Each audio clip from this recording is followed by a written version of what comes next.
Welcome to Penrose Learning, where we make understanding easy.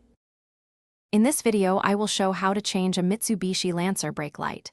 First, gather your tools, including a Phillips head screwdriver and the correct replacement bulb.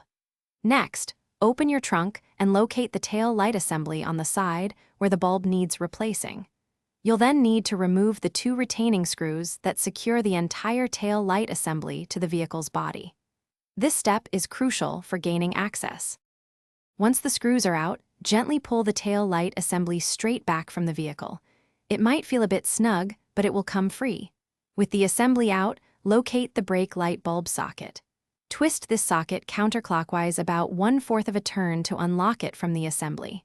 Now, carefully pull the old bulb straight out of the socket. It should slide out without much force.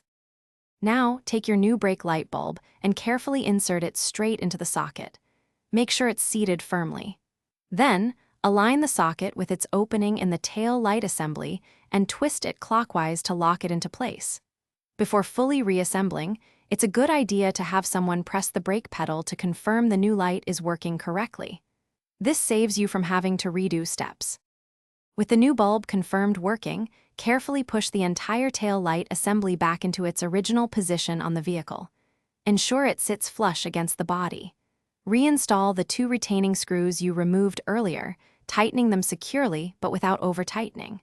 You've successfully replaced your brake light. Also, don't forget to check the description for a link to the Echo Dot smart speaker and other great deals.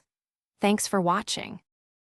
Thanks for watching. If this was helpful, leave a like and consider subscribing. See you next time.